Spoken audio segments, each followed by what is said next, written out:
hello, everybody out there. This is Lifehack Advisors, roundtable number 9. I'm John. I'm Steve. Mike. Marcus. And tonight we are going to go over some basic life health aspects. And the first on that, I believe, I put stress management. Yep. Stress. Ooh, stress management. That's a good one. A lot of stress out there. Fast-paced life. Trooski wooski. Steve, what are some things you do to negate stress in your life, or not even let it accumulate? To negate stress.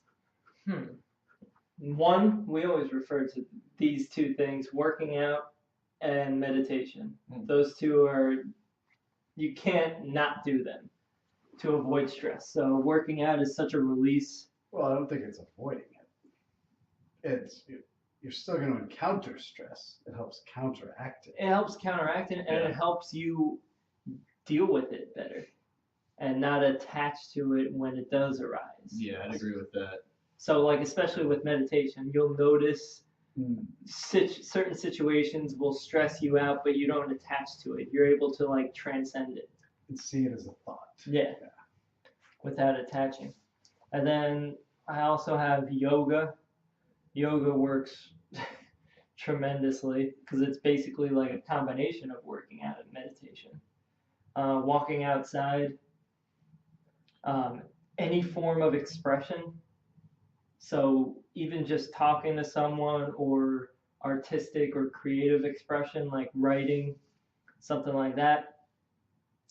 Actually, give the car example. We both talked about it today because I do it sometimes driving here. What's the car example?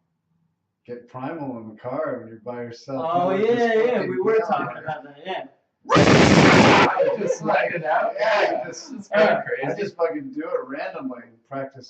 I always find No, I myself can just see that, screaming in the car. Yeah, just let it all out. Nice. Yeah, or just letting out a nice. Yeah, it freaks me out when you're driving along. So, and then also presence.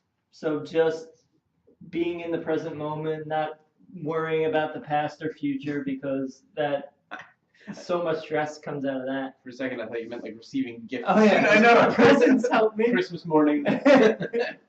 Make every morning Christmas morning. Right. And the last one I have is what I call the deathbed technique. So it's thinking about things from the perspective, like, when you're on your deathbed, will this actually matter? Like, if you have a deadline at work, is it that big of a deal that, like, when you're on your deathbed, you're going to be thinking about that I kind of fucking like deadline? that one. Yeah, that's And, awesome. like, no, you won't. So that really makes you focus on things that are important. It really is a good way to put things in perspective. Yeah. And you're not going to get stressed out over the small stuff with that perspective. Very true. Yeah. Cool. That's what I got for techniques. Coakley? Freudian slip. You know, Just people because called me he likes- Cosley for so long. Like, I would have responded. What's up? Yeah. No, actually, I think we're gonna flip the script Whoa. and go. what happens to the rest of us? Well, That's no, what- we're gonna all get a turn. Just hold on, God. Jesus, have a little faith, Marcus. Okay. Let's go with ways you've noticed stress has negatively affected your life when you have had stress. Are you asking me? Yeah, Yeah. let's like relate, talk, chat. You make poor decisions. That's probably the top one for me. And I'll even notice that actually today I had an important call this morning. And I didn't have a lot of sleep because of my offspring the last 2 nights. I had a call before I worked out, and I had a call after. And I was so much clearer and better after. You know, I was like, why didn't I wait to have that original call and emails this morning? It's just amazing. Then you see things with such greater clarity. But I would say that's the primary for me is like decisions. You get so caught in the moment. You notice like you slip into any other bad habits or? 'Cause I know for me. Oh like, yeah, I'll definitely drink more with stress, but usually that's only if it's manifesting in pain in my body. I was telling Steve Monday, I definitely drank too much wine because I've been driving so much, and because of the car accident I had, it creates a lot of back pain. Yeah. I don't want to take pharmaceuticals, and you know, the red wine relaxes my muscles. It does. And I don't have a medical license yet for ganja, so you know. I wasn't telling Steve, I was telling Mike. So. Were you telling me? Yeah, he was. It's true. I can verify. But I'll leave it to that. I'll go. Stress negatively affecting my life. I said sometimes if it's bad enough, it can be sort of like paralyzing almost, where I'm just like, I have so much to do, then I'm gonna do nothing, and Yeah. that usually doesn't work very well. And you know, sort of same token, demotivating. I also find that I'm more irritable if I don't get enough sleep, or if I'm stressed out for other reasons. I'm just like more like, you know, easily annoyed. And then, yeah, I mean, just to go back to what Steve was talking about, techniques to overcome stress. I mean, I found that, believe it or not, exercise is helpful. No, we've never talked about that before. But other things that are interesting, spending time with family or close friends, or talking through the issues with someone, and, you know, sort of hopefully someone that's relatively, I don't know, emotionally intelligent, I find. Meaning, doesn't have to be like a therapist, but someone who, you know, takes a realistic perspective of what you're talking about. Like, for example, if I went to Steve and I was like, Steve, I typed in the wrong number in Excel today. And he's like, but what about your deathbed? I'm like, oh, good point. And then I feel better, sort of thing. So I think, you know, talking through it with people that are realistic and understanding and have a holistic view is definitely helpful. Even if you have someone who just like doesn't necessarily talk, just talking your stuff out always helps. Yeah. I would, on Mike's footnote there, I did a stress thing years ago in New York City. I was definitely, Steve wouldn't have approved of some of the things I had done, but basically I had a relationship end, and it definitely scarred me in some ways. And one of the many things I took up afterwards was I took up singing, and from one of the top Broadway music coaches. Nice. And she would have different people, and I was like the lead singer of Contact was in my class, and like all these top shows. And so I actually learned how to sing. But she would have people, and she had me do it one time too, like scream at, like you visualize a person that you've got some frustration with, and like sing, scream, get everything out. And it was surprisingly effective, just as another technique, sort of going to that primal car thing again. Mm-hmm. Even in some yoga classes, they'll have you do that, you know, like make sounds, sort of guttural, Yeah. instinctual. And like And the vibration lion, the from lion it, breath too, like Yeah, or even Om, right? yeah. It's a sound and a vibration, the original Yep. sound. So I feel like you're about to leave. Dude, you're like, yeah, all Or over the place. or over here. explode up. he's in tiger pose. Yeah. Supple like a About to- leopard. Yeah. Speaking of yoga, I like that. It's a book, I think. But sounds cool. anyways, next Oh. topic. I got a couple ones on Oh. how stress affects me. So I noticed that my digestion really gets compromised when I'm stressed. In what So- way? Like, Like everything feels more blocked. Like I get that like yeah, like bloating. yeah, like that kind of feeling. Does it happen like once a month or so, or You usually crave I gotta look chocolate. into that. just asking? It happens more, and I know somebody's creativity is quashed as well when they get stressed. And that happens to me Did you too. read off my paper? Because I said like I have zero creative inspiration when I'm stressed. No, but I was thinking that happens to me too. Oh, I've yeah, seen I it could with see you. that, yeah. So. Yeah. Yeah, that's what I got for that. Okay. Cool. What? Yeah. Nailed it. Awesome. That was All right. awesome. So the next one. No, what do you do? No. I still have one more part. Oh, I'm sorry. Different aspects.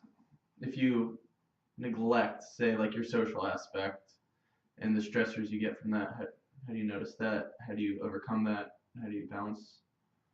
You know what I mean? If you're paying too much, if you're not treating like multiple aspects of your life equally. So say balance. Yeah, I think there's like 5 or 7. Now we're getting like Tony Robbins life quadrant stuff, right? Yeah, stuff like It that. sounds like Yeah, but even something as simple as that can. physical, mental, spiritual, the basics. Yep. What was the question? I think he's saying, so how do you respond to when Yeah, like one thing is neglected? So maybe your yeah, business like life's anything going you well. do, like to notice that maybe What do you do to notice it? not just notice it, but like to fix it to restore balance. Hmm. I mean, you have to first be able to admit that there is something off Mhm. before you can fix it. Figure I threw that one out there. That's a rough one because that stuff can be a long process and journey for people, right? You don't have to Yeah, like I mean, super like. whether it's your body or whether it's recognizing the problem, and then that's what they say, half the battle. Yeah. Well, it all comes down to awareness, that kind of stuff. And that's where, once again, meditation is such a big. Yeah, just noticing your mental habits, noticing your emotional patterns, noticing what's going on in your body. It's Well, just All right, so yeah, that's Hold on, awareness. I'm going and- to give you one here that I learned back when I was a younger vessel like you guys. Like when I was in my late 20s, I was running a business and had to be in a lot of countries and cities and a lot of people. I just had a ton of stuff going on, and like I used to beat the shit out of myself for certain things. Like if I, go have a wild night or like, get off, not get everything done I wanted to. I used to beat the crap out of myself. And from a yogi master, that's one thing I learned. Like, he's just like, it's where you are right now, today. Kind of Eckhart Tolle. It doesn't mean tomorrow. And for me, I accept things for where they are much more than I used to. And I find that a really helpful technique. Because if you beat the shit out of yourself, you're creating a cycle and you're manifesting all sorts of negative energies. Whereas if you accept it, hey, I feel like I fuck up today and that's okay. It takes the stress out of it and the cycles.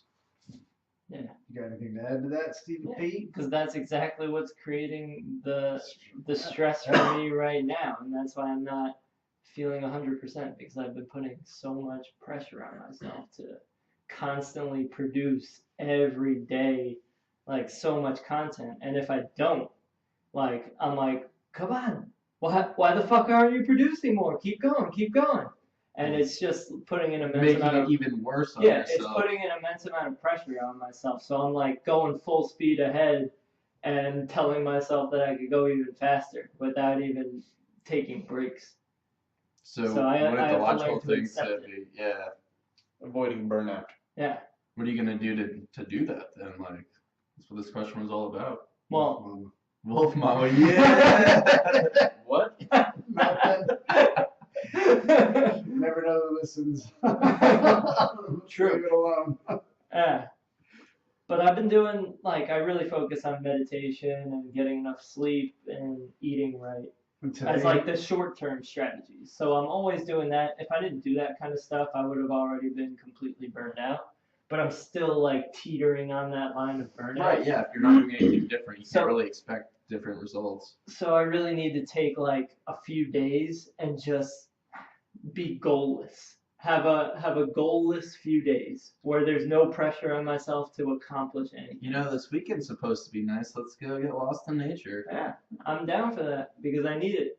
Because Yeah, 24/7 I'm putting that I need to accomplish something, so everything is goal oriented. well, you've been doing it since you gave up fun poison, which Yeah. is known as alcohol. In December. You don't go out socially, Mhm. really. Nope. So all you're doing is you go to the primate reserve, what we call the corporate world, and then you come back and work in the morning. So it's Yeah. Easy it has to been a burn, long yeah. run. You know, I for feel John, like I he's still got feel like I lots of haven't done enough. masturbation and fucking off in there during that time period. So You know, I had to actually start pitch hitting because the skin on this Yeah. one hand. Oh, sorry. Mike's trying to bring us back. All right, Alright. thank you, Mike. Topic at hand. Alright, and so I'm Circling gonna back. say we killed that one. So I have a nice segue. Go back. Wait, I'm ready. If I may, sorry. Yeah, this is Please. supposed to be my show. I know, and I'm gonna let you, but I'm gonna segue for you. I got a really good segue. Alright, let's do it. Please, I insist. Thank you. So one of the things that I get stressed out about, which also happens to coincide with when I oftentimes don't get enough sleep, is that sometimes when that happens, either stressed out or not enough sleep, I tend to feel more self-doubt, and I'm like doubting myself, and I'm like being harder on myself. I, as you said, beat myself up about things, and so I find, okay, usually I can recognize it, especially if I didn't get enough sleep, and I'm just saying, okay, well, you know, is this really that bad in the grand scheme of things? And unfortunately, sometimes I have to wait until the next day to realize, okay, that was, you know, me making something seem worse than it actually is because I didn't get enough sleep, which tends to happen, and I think that's probably not. And how does That's not awesome. You're mindful about that, though. Yeah, well, I mean, sometimes I try to be. Yeah. do you notice any like negative? What are you laughing about? I thought of a funny joke. What were we saying? Negative experiences, like when you don't get enough sleep. So I mean, obviously you hear about all these things about how important sleep is. And Yeah. let's be real, we all know it is. Yeah. You're making Steve less stressed, and that's good, John. Why is he laughing? but It's distracting, Steve. I'm sorry. maybe he's hitting up your weed. Hey, Wheat. He said wheat. For those of you listening. Wheat's gut. Yeah. One thing, one of my favorite quotes. Hey, I haven't had any of it. But I'll be right back. One of my favorite quotes Yes, you're killing me. is Vince Lombardi, Green Bay Packers Yeah. coach. No, You that's know, somebody. you used to always say, "Fatigue makes cowards of us all," and I've always thought that is like spot on. When I think of like when I worry, when I stress about stupid shit, it's always because I was fatigued. I was tired. Yeah, making poor decisions. Yep. And then again, like today, my example of just how I felt pre-workout versus post. So even though I didn't get a great night's sleep last night, it's amazing what, you know, just doing 15 minutes of interval running and some weights and some farmers. Carrots. I love those things. Yeah. That's awesome. And I was, He loves the farmers. Yeah. I always forget what he There's calls the them. sheep, I guess. Yeah, he's doing some farmers. Yeah. I was like, there's more to that. Yeah. No, you're spot on. So is there a new, was this a segue for John? To sleep. Yeah, that's why I was starting to ask that question. Oh. Mr. Giggles like distract the shit out of me. Mr. Bogiggles? All right, well, what is it? Dr. Giggles. This- We'll help you out with Sleep? No, you don't get. I mean, what are some tips you got? For getting to sleep? Best night's sleep ever. What does it take for you to have your best night's sleep? Sleep has been a huge issue for me my entire life. And I'm 30 pages into writing a book about it with a bunch of my random stories. And because as Steve knows, when I travel sometimes, I have a habit of naked sleepwalking. Where do you travel? Well, that's true. Yeah. Not all of it, but yeah, like I've had a lot of sleepwalking issues, but I'm going to say my tips that I've found in my current work environment doesn't. Yeah, but wearing yourself out. Like when I retired for about 6 months, I would hike every day and like really go hike, like a 4 or 5 hour mountain hike, doing strenuous stuff, and it's amazing when you do that. You're like naturally tired at night. But for me now, I do valerian, like teas, the different sleepy time teas, because I still have so much energy at night. I've always been that way. And when I was a kid, even it's like I had that, what is it called? Like not wanting to miss out on things. Like I haven't lost it, man. I'm still not a young vessel, and it's like I want to do shit at night. Like I just have energy. Oh, where's the party? It's like I just do not feel like sleeping. Yeah, you gotta expend to be able to rest. Yeah, and so the world that I live in does not cause me to expend that which I typically need to rest. Those are And true. I've always had high energy levels, so it's Yeah, I noticed when I was doing like manual labor type jobs, the end of the day, like passed out as soon as I lay down. Especially in basic, I don't think I've ever fallen asleep as quick as I did in basic. Yeah. Like, it seemed like as soon as I laid my head down, I was getting woken up from snoring too loud or like just sleeping that you're just like dead to the world. I have used some of those theta waves you mentioned before. Like there's different The theta sounds, meditation, yeah. yeah, the beat. But still, like I get like now that the weather's getting warmer, I just get like more naturally cracked out at night. It's like, man, I want to do shit, and it's like light later, and it's Yeah, like it's I don't want. inviting. I've never been a person that likes to go home and like what, sit and watch TV. Fuck no, I want to do things. Yeah. So this becomes a harder time of year for me. I have I'll recently go. got back into incense. I was gonna add that. Oh, incense? Yeah. I had some up there. The one we got. Yeah. Sorry, Mike. That's all right. I was actually gonna ask you how like not getting enough sleep affects you. Oh, Like what well, you that was sort of noticed. what I was trying to segue Okay. into earlier. But the other things that I didn't mention, thank you for bringing it up, is being able to less able to pay attention to things and problem solve. Like, Yeah. it just makes things harder. I mean, you know, obviously there's study after study about saying that that's actually true, and you know, people have trouble performing on tests and things like that after having sleep. But some tricks or techniques to get the best night's sleep. Your bedroom should be used only for sleeping, sex, or low stimuli activities. Is generally what they say. I include sex for that one. That's low stimuli for you. I was making a joke at my own expense. Come on, Hey. Come on. No, but what would that low stimuli? Because I Reading a guess- book. Yeah, but I hear a lot of camps say not even do that. And that may be true. I mean, the only things that yeah, you're right. I have heard just sleep or sex. I mean, I'm really bad about it, to be perfectly honest. But I find when I don't use my phone near bedtime, I do a lot better with sleeping. But a lot of times I fail at that, just because I find it entertaining. Yeah, and if you're looking to get a good night's sleep, avoiding being on your phone or your computer or anything like that is very helpful. And then I think that sort of segues nicely into if you are using your computer or phone, even in the evening at all, using those programs. I think we talked about them before on our podcast, Flux and Twilight for your phone. So Flux is for your computer, Twilight's for your phone. It's basically very similar programs where they dim and reduce the amount of, I think it's blue light. Anyone know? Yes. Reduce the amount of blue light so that it simulates sort of natural decrease of daylight, and it actually does help your sort of circadian rhythms and such. Don't have caffeine past a certain time of day. A lot of people recommend trying noon. Yeah, I mean, I've heard noon, but I think it really completely varies by person. So I've found that different tolerance.